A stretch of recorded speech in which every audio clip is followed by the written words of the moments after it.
And as before, the order of application of these loads cannot possibly be meaningful. So the two systems, the original system and the final system, are equal to each other. So we have partial U partial PI times dPi. That's the first one here. Is equal to the second one. And then this is the first time that we see this little trick here. dPi is small.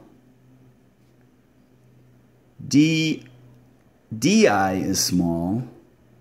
So this is small and this is small. But this is really small because it's the product of something super small and with something super small. So we just drop this thing out.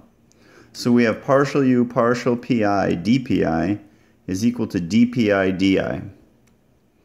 And now the dPi's drop out, so we get partial U partial Pi is di, which is exactly what we were kind of intuiting over here. The derivative of the U with respect to the load that you're investigating gives you the displacement at the point of the load and the direction of the load.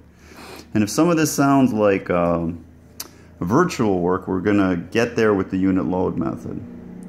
So let's revisit our cantilever beam from page 2 real quickly. Just remember what this was: is cantilever beam, load coming down, X starting at the left.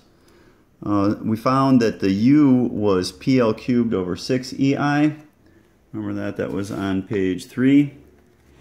And we could just take a derivative of partial U partial P, which we kind of intuited here, and we get PL cubed over 3EI. So that's fine. But now we have something a little more interesting here. So take a look at this. Version 2. I can say DI is partial P of the integral of m squared. And now this next step is not immediately obvious, so go slow on this one.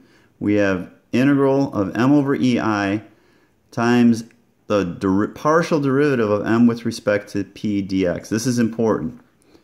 So what I've done here is brought the derivative inside the integral, differentiated first, and then I'm going to integrate. And the question is, where the heck is the 2? And the 2 disappears because of the chain rule.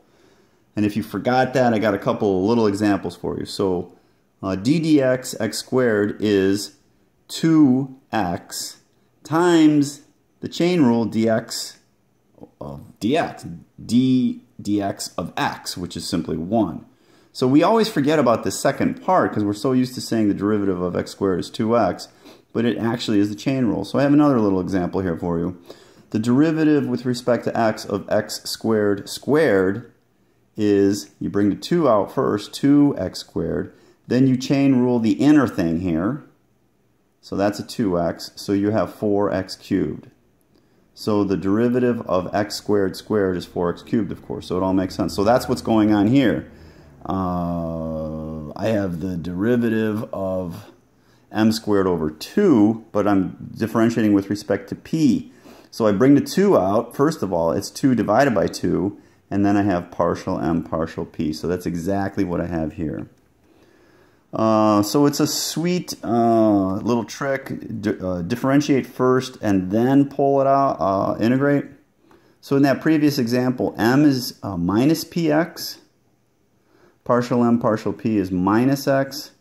The displacement is m times partial m. There's no 2 in here, and we get PL cubed over 3EI. So we give ourselves an attaboy.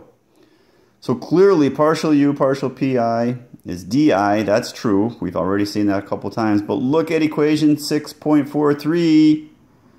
Partial U partial DI is PI. Whoa, head explosion time.